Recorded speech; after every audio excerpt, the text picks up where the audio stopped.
Mr. Speaker, soon Nicole B.'s twin children will be old enough to vote. It was the Christmas season 2007.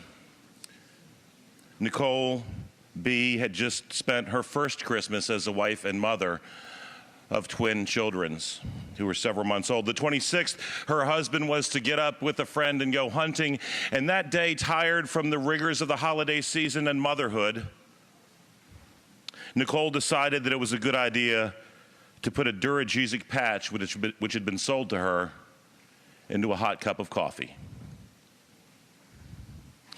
She did this, and first, Mr. Speaker, she began to look sleepy. No one was in the house to notice. Her twin children played in a crib nearby as her husband was hunting with the very man who had sold her the Duragesic patch. Then, Mr. Speaker, if it proceeded as the science tells us, she began to make gurgling sounds right there next to her twins. Then she stopped breathing. She didn't realize she'd stopped breathing. She just stopped. And when her husband came in that December 26th day of 2007, she turned a horrifying shade of blue as the cyanosis had set in. Some of that may sound familiar, Mr. Speaker. It was gleaned from a speech that one of our former colleagues gave as he sounded the alarm last year. As I prepared for this point of personal privilege, I looked up the story of Nicole B. as I often think about her twin children who I have not seen since the court case that as a first-year Commonwealth's attorney I prosecuted, and I think about those kids who will soon be old enough to vote. I was interviewed in a newspaper story in the Times-Dispatch about this, and I pointed out, and I quote, between 2005 and 2007, more than 1,000 people will die of fentanyl overdoses in the United States.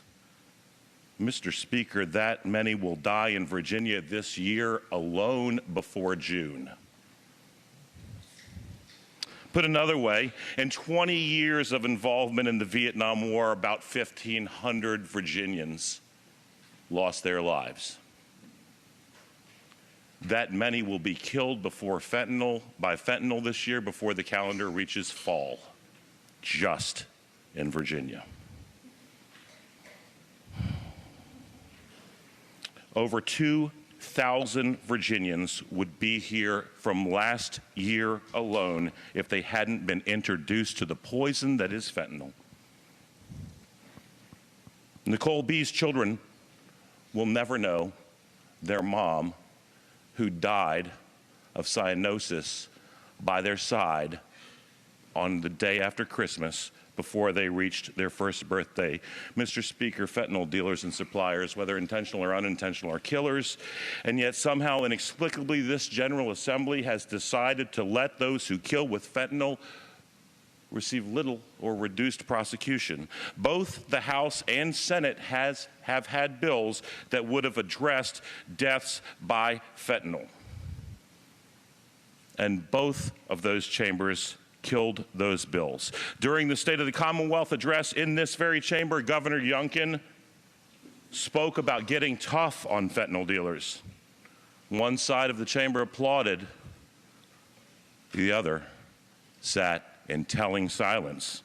Telling because, Mr. Speaker, the next thing that happened was the side that didn't applaud the idea of getting tough on the people who will kill more Virginians before fall than died in 20 years of involvement in Vietnam, then carried and passed a bill that would make it a misdemeanor to possess 500 lethal doses of fentanyl.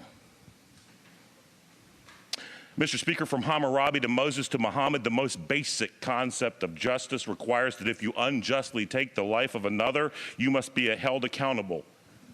250 of our brothers and sisters in this Commonwealth have given their lives to fentanyl since we gavelled in, since January. Fentanyl dealers, excuse me,